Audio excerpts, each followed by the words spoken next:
Hi friend, आज मी बघा भाकरीसोबत तोंडीला चव येण्यासाठी तोंडी तर आज लाल मिरच्या घेतलेल्या आहे. घरात वाळून चाललं होतं, चला तर मग नवीन काय तर बनवूया म्हणून करायला घेतलेला आहे. मिरच्या भाजून घेतलेला आहे लाल. आता शेंगदाणे भाजून घेत आहे. चवीनुसार लाल मिरचीचा मी खरडा बनवणार आहे, अगदी झटपट. शेंगदाणे भाजून तव्यामध्ये घेत आहे. लाल मिरची पण मी भाजून घेतलेला आहे.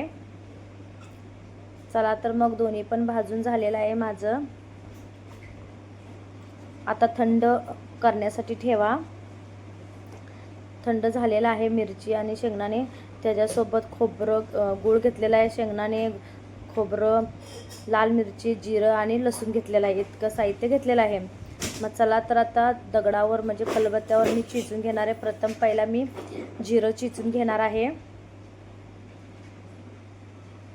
जिरं चिचून घ्या. पहिला जिरं बारीक करून घ्यायचं आणि सगळं मिश्रण एक एक टप्प्यानं चांगलं चिचून घ्यायचं. मग आता जिरं माझं हे बारीक झालेलं आहे. जिरं बारीक झाल्यानंतर आता मी शेंगदाणे घेत आहे. ते पण बारीक करा शेंगदाणे. आज मी लाल मिरचीचं झटपट तोंडी लावण्यासाठी खरडा बनवत आहे. तुम्हाला पण खूप नक्की आवडणार. आणि शेंगदाणे भाजून झालेलं आहे.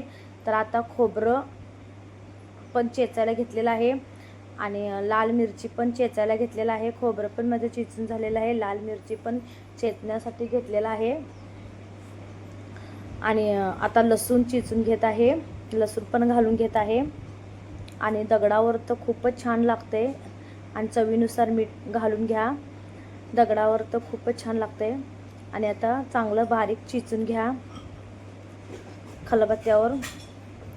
हे नवीन पद्धतीचं मी बनवत आहे तोंडी लावण्यासाठी. भाकरीसोबत, चपातीसोबत, तुम्ही बेसनची भाजी जर करणार असलात, बेसन पिठलाचं त्याच्यासुद्धा तुम्ही घालू शकताय. आणि हे तिखट लागतंय म्हणून आपण थोडं गूळ घालून घ्यायचं. या खरड्यामध्ये गूळ घालून घ्या. आणि चला तर मग हे बघा माझं मिश्रण तयार झालेलं आहे. लाल मिरचीचा खरडा तयार झालेला आहे. कसं वाटलं? चला तर मग हे बारीक माझं असं चिचून झाले. आबडधोबड चिचून घ्यायचं. मिक्सरवर लावायचं नाही, मिक्सरवर फार बारीक होतंय म्हणून आपण आबडधोबड खलबत्त्यावर चिचून घ्यायचं. आता हे लाल मिरचीचं माझं खरडा तयार झालेला आहे. कसं वाटलं मला कमेंटमध्ये नक्की कळवा.